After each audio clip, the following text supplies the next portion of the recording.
As the title suggests, this video will provide information and training needed to work safely with nuclear gauges. But before going into safety, just what is a nuclear gauge? For our purposes, we'll use the term gauge or nuclear gauge to describe devices which use radiation to measure the level or density of a material during industrial processing. These devices normally consist of a source of radiation, radioactive material, which is placed on one side of the process container, and a detector placed on the other side. The material measured may be solid or liquid, and may be located in tanks, pipes, hoppers, or chutes, or on conveyors. But the main advantage of this type of gauge is that the measuring equipment does not have to touch the process material in order to do its job. This may be convenient for quality purposes in applications such as food processing, or crucial in other applications like steel or chemical production, where the process material, molten iron or hydrofluoric acid for instance, may be extremely hazardous. Now that we know what a gauge looks like and how it is used, it may be a little clearer why we need to talk about safety. Nuclear gauges rely on the use of radiation to operate, so in order to use them safely, it is important to understand some basic things about radiation. Let's start by defining radiation as energy traveling through space in the form of particles or waves. Wave-like radiation can take the form of familiar things like light or heat, or less familiar things, laser beams or microwaves, X-rays from the machine at the doctor's office, or gamma rays from radioactive materials. All of these are examples of electromagnetic radiation, which differ only in the amount of energy carried by each ray or photon. None of them can make anything else radioactive, but any of them can cause injury if encountered in excessive quantities. We distinguish X and gamma rays from the other types of electromagnetic radiation because they have special properties, like the ability to pass through solid materials. That something can penetrate through solids may seem both scary and exciting, definitely the stuff of science fiction, but it makes a lot more sense if you consider some basic facts about atoms. Back in high school, we learned that an atom contains a compact nucleus made of protons and neutrons, and that this core is surrounded by a swarm of orbiting particles called electrons. Viewed by something much smaller than the atom, it might look like a solar system, made up mostly of empty space. On this scale, solid objects don't look so solid after all. But let's say the viewer is larger, the same size as the atom or bigger. In that case, the spinning electrons would make the atom look more like a ball, and solid materials look pretty solid. Light rays and heat rays are big, like the second viewer. They tend to be blocked and bounce off of the atomic surfaces they encounter. Any energy transferred from these photons act to vibrate or heat entire atoms. X and gamma rays, on the other hand, are small, like the first viewer, and pass easily between the nucleus and the orbiting electrons. This accounts for their great penetrating power. But there is another property of X and gamma rays which sets them apart from other types of electromagnetic radiation. While an X or gamma ray is traveling through the empty space in an atom, there is a chance that it will encounter an orbiting electron. In this case, the photon may be absorbed and disappear, delivering some or all of its energy to the electron.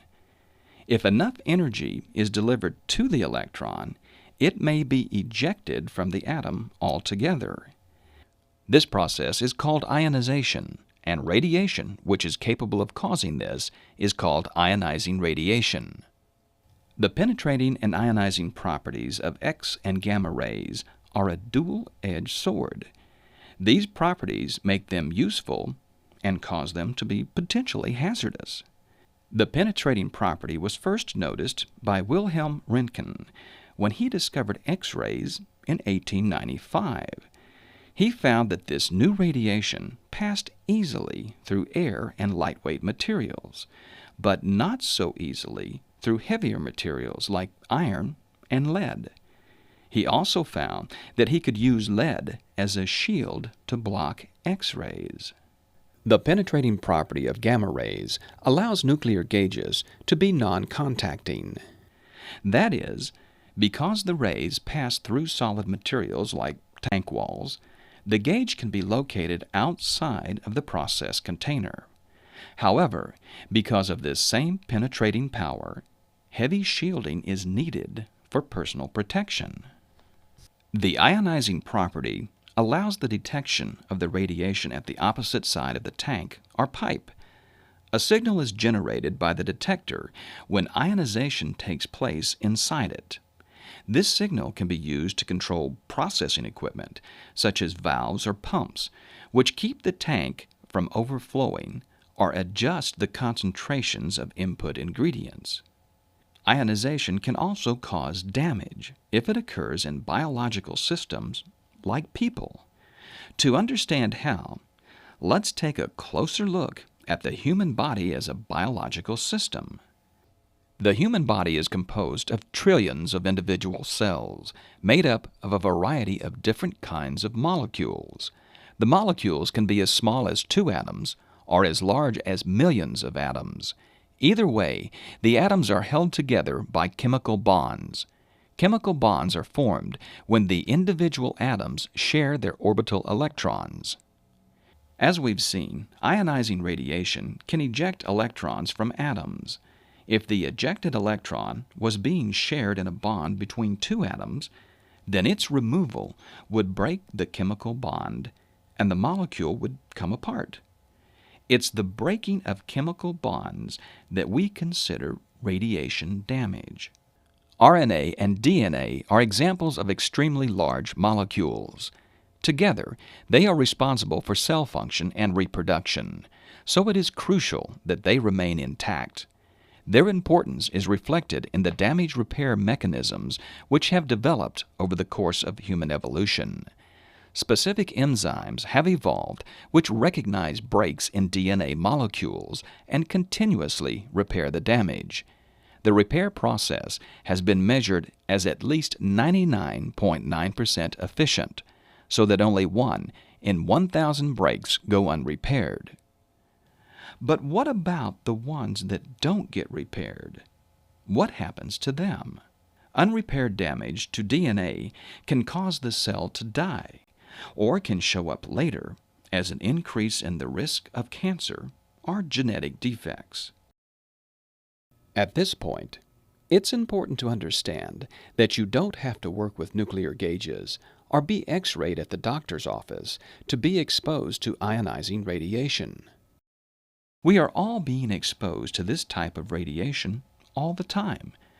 Radioactive materials are present in the ground, in the material we use to build our houses, in the air we breathe, and even in the food we eat.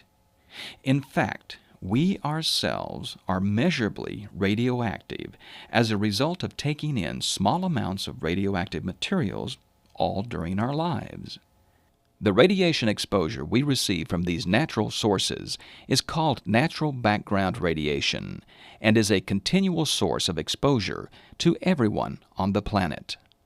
So just how much exposure do we get from natural background radiation? Radiation exposures are commonly measured using a unit called a millirem. 1 millirem is a small amount of exposure and is about equal to the dose we all get each day from background radiation. The total background dose we get each year, then, is about 365 millirem. Of the natural sources mentioned earlier, the largest single contributor to our background dose is radon gas in the air we breathe. Radon gas gives each of us a dose of about 200 millirem per year. Other natural sources include cosmic radiation from the sun, which gives 30 millirem per year. foods, 40 millirem per year, and soil and housing materials, 30 millirem per year. Besides these natural sources, we all get an average of 50 millirem per year from medical sources and 10 millirem per year from consumer products like smoke detectors. The last 5 millirem per year comes from industrial uses of radioactive materials like nuclear power plants and fuel processing plants. How does this compare to exposure on the job? In addition to background radiation, the average radiation worker in the nuclear power industry gets about 300 millirem per year, while it is estimated that the average gauge user gets only about 30 millirem. These average doses are well below the annual dose limit for radiation workers, which is 5,000 millirem. Now that we have some perspective, let's talk about high-dose effects. Radiation sickness occurs when the trunk of the body is exposed to doses over 100,000 millirem in only a few hours. Doses this high exceed the normal repair rate, and damage to DNA may cause cells to die in the process of cell division. Bone marrow cells, which produce red and white blood cells, are some of the most sensitive cells. When these cells die, the body is not able to replace the blood cells which were in circulation at the time of exposure. These cells naturally become old and ordinarily would be replaced with new cells. Symptoms of sickness occur in about 3 weeks after exposure, when the numbers of blood cells in circulation drop below critical levels.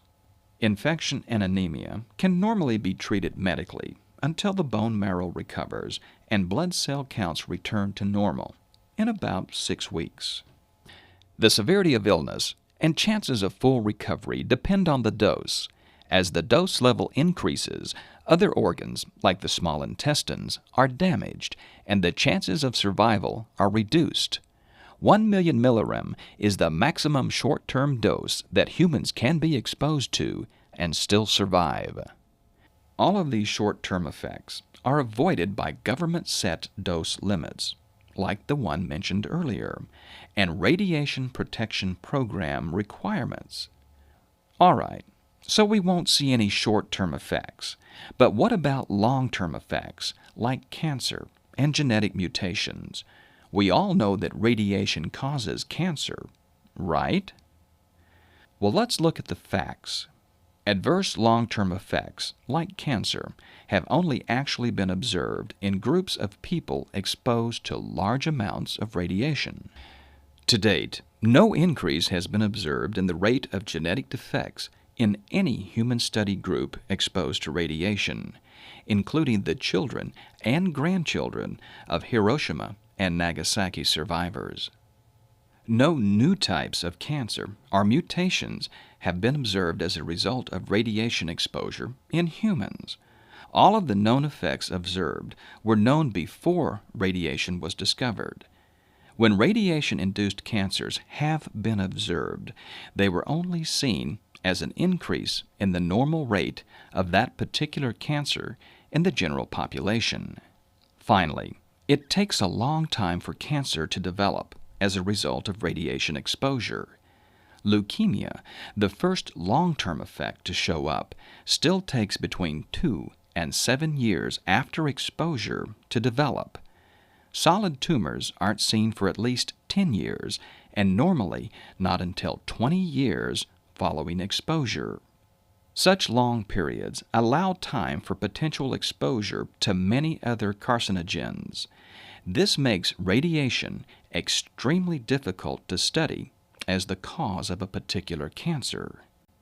We're not certain that there's any risk of long-term effects from occupational exposure. But, based on high-dose data, the risk of cancer death is estimated at about 1 chance in 2 million per millirem. This number can be compared to your natural risk of cancer death, which is about 1 in 5 for non-smokers and 1 in 4 for smokers. So, If a non-smoker were to receive a dose of 1,000 millirem, her chance of dying from cancer could increase from 0.2 to 0.2005. As you can see, this is a very small increase. However, to minimize this risk, many governments around the world have adopted a policy of ALARA regarding exposure to ionizing radiation. ALARA stands for as low as reasonably achievable. Under this policy, all exposures must be kept as far below the dose limits as practical, and unnecessary exposures must be avoided.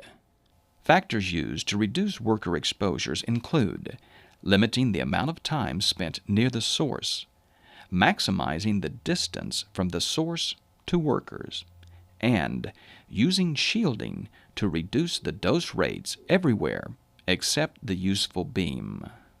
ALARA dictates that engineering controls must take precedence over administrative controls whenever practical, and several engineering controls have already been incorporated into the design of nuclear gauges. One simple engineering control is to use the smallest source practical. By small, we don't mean physically tiny. Radioactive sources are compared by their decay rates rather than their physical size. Decay rates are measured in units of disintegrations per second.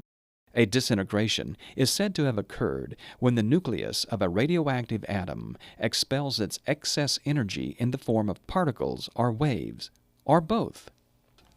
One unit used to measure source size or strength is the Curie, named in honor of Marie and Pierre Curie, who isolated radium from pitchblende in 1898. 1 Curie, originally taken as the decay rate of 1 gram of radium, is equal to 37 billion disintegrations per second. This is a rather large amount of radioactivity by today's standards, and it's usually convenient to measure source strength in thousands or millicuries. Sources used in nuclear gauges range in size from about 50 millicuries up to about 8,000 millicuries, depending on the application. Sources are chosen so that the dose rate at the detector is only around 1 millirem per hour when the process material is absent or the tank is empty. These sources are typically 100 to 1,000 times weaker than those used by radiographers to check pipe and weld integrity. Once the source strength has been determined, the expected radiation levels and projected worker doses can be easily calculated. If the calculated doses are too high, steps can be taken to reduce the dose to the workers before any actual exposure occurs. The source capsule itself has been designed and tested to withstand extreme environmental conditions without breaking. The radioactive material is in the form of an insoluble ceramic or metal pellet designed to retain the radioactive isotope completely. The source pellet is placed within 2 stainless steel capsules, and the outer one is welded closed. Rigorous testing is then performed to ensure that no radioactive material will escape, even during a fire. The source capsule is placed in a lead shield, which is surrounded by a steel housing. Enough lead is used to reduce the radiation level 1 foot from the housing to less than 5 millirem per hour. In some cases, screened enclosures are installed to prevent personnel access to the radiation beam. In addition to these engineering controls, administrative controls are instituted at local plant sites, depending on what types and quantities of radioactive materials are being handled. Common administrative controls include quantity limits set by state or federal regulators, assignment of a radiation safety officer responsible for all activities involving radioactive materials, prior approval of planned work involving radioactive materials, written procedures, routine inventory, shutter test, and leak test for all gauges. Locking the shutter closed when access to the beam path is required. Posting of signs identifying the presence of radioactive material. Maintenance of warning labels on the equipment. Training. Use of personnel dosimetry. And finally, regular program audits. If your job involves routine exposure to radiation, you are considered a radiation worker, and your annual dose limit is 5,000 millirem, or 500 millirem for declared pregnant women. What can radiation workers do to minimize their exposure to radiation? Ask for additional training on job-specific radiation safety. Be familiar with all procedures related to radiation at your facility. Strictly adhere to all postings requiring prior approval or lockouts involving radiation-related work. Be aware of the dose rates and potential exposures involved with your work. If dosimeters have been issued, wear them properly and keep track of your actual exposures. Close the shutter before working on the detector. Remove the electronics to the shop rather than working on them in place. And finally, ask your radiation safety officer for more information regarding the risk of occupational radiation exposure as published by the NRC. If your job doesn't involve routinely working with radiation, but you work at or visit locations where radioactive materials or X-ray machines are used, you are considered to be a member of the public, and your annual dose limit is 100 millirem. What can you do to minimize your exposure to radiation? Be aware of radiation postings in and around your work area. Don't spend unnecessary time near gauges or other sources of radiation. Ask your radiation safety officer for more information. Respect ionizing radiation like you respect electricity, laser beams, and microwaves. You can be confident that if you follow these simple precautions, your exposures will be well below those known to cause any harmful effects, while you and your company enjoy the full benefits of working safely with nuclear gauges.